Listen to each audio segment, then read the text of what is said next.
Hey, you doing all right? I'm good. How are you? You got any questions? Well, I mean, is there on this right here? Do you want to explain it, or Ian, you want to take it? you the mastermind? Sure. Not really, but yeah. So this is a product for the Ford Powerstroke. Yeah. 2011 and that Powerstroke. Sure. This is to protect the rest of the fuel system Sure. from a CP4 failure. Yeah. So Common issues. common issue on the Powerstroke when this pump fails, because fuel comes to the bottom end of this pump to lubricate it first.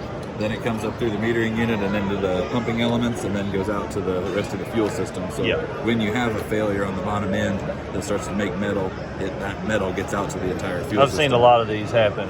I own Okay. a Powerstroke myself. Okay, yep. So what this kit does is splits that flow. So instead of it feeding bottom end to top end and then out, it brings a dedicated line here on top of the pump. So this basically this block goes in here, and then the metering unit sits on top of that. So now we have a dedicated flow path of clean fuel coming from the filter.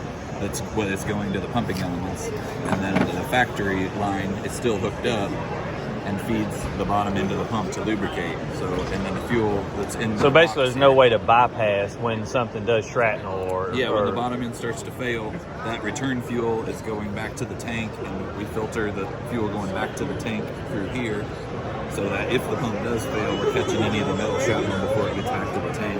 And then on the front side here, we're feeding the pumping elements just clean fuel that hasn't ever gone through the bottom side of the fuel pump. And we've got a display.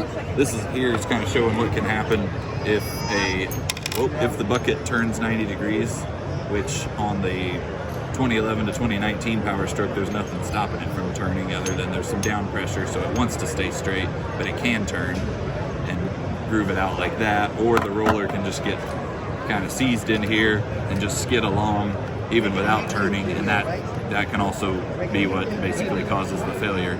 So anytime that... Do you think the major cause of that failure is people getting bad fuel?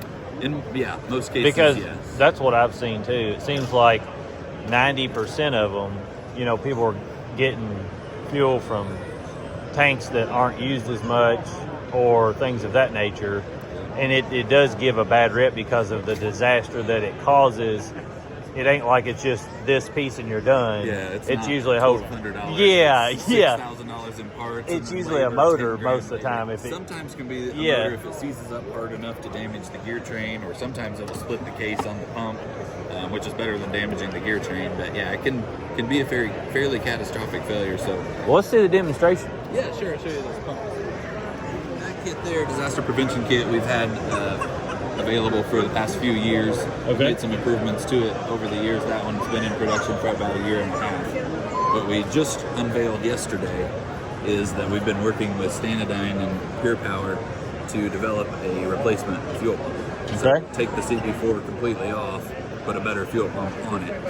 What we're showing here on this display is this is a CP3 fuel pump.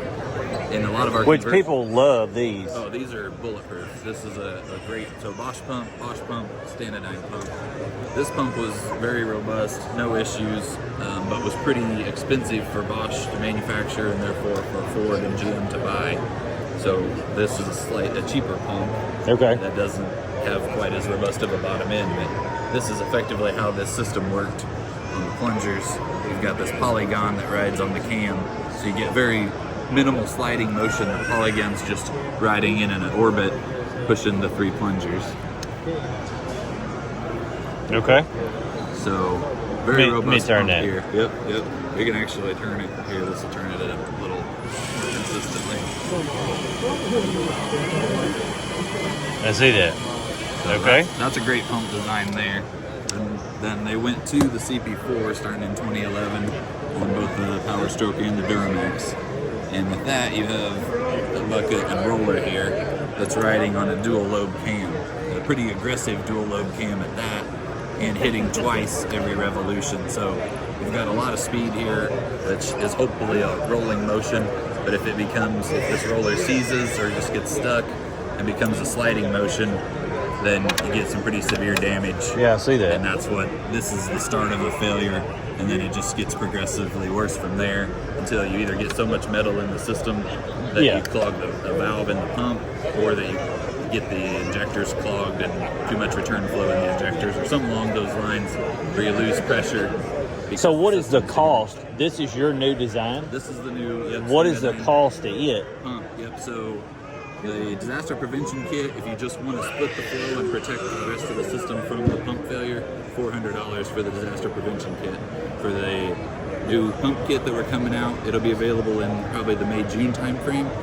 It'll be $19.90, and it's this is the whole kit right here. How technical is it to put something like this on? Really not bad. I mean, if you can install the disaster prevention kit, sure, which requires taking the plenums off the top of the Ford there, and then putting the bypass block in on top, the only additional work you have to do if you want to replace the pump is get to the front cover where you can get the gear off. So you got to take the vacuum pump off the front there so you can access that gear, and then pull the pump.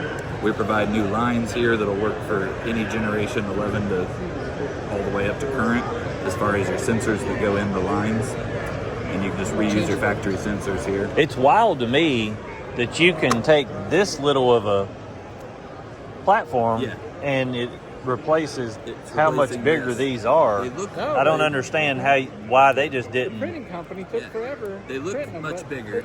They did a good job. Displacement wise, but actually the displacement of this pump is 25% more. Well, I can see the part here. It's actually in here. Yeah. That is where you're getting the displacement on the pump. Yeah. And this is a big bore body low stroke pump. So you've got actually this pump is 25% more flow capacity than the CP4, and very similar flow capacity to the 3-element CP3. Now, when you put this on there, will it work with the factory computer, or do you have to have? So it's just direct replacement. There's no difference in fuel ratios or anything you have to do. It just boom and done. Plug and play, and that's what we've worked with. Pure Power and Stanadyne engineers at SNS and Pure Power engineers have worked together, and we've set this thing up where basically this is the fuel control actuator. Yeah. The other thing is the CP4 is. Why is that so hard to turn? It's because of this high ramp pump on the cam. Okay. It's turnable, but it's takes a lot more juice.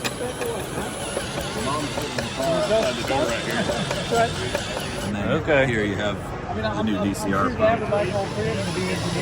Yeah, I mean, I could turn that with 2 fingers. This one, I had to put all my forearm force into it. It's very hard to turn. He's running it with a drill, if that tells you anything. This one just spins. Yeah, and you can free spin that one. So I mean, you can see here the eccentric globe here is what's patented on this pump, and that's what is providing the movement to move the piston with very little sliding motion. Wow. So you get no wear there on that cam arrangement. Very similar to CP3. Yeah, that is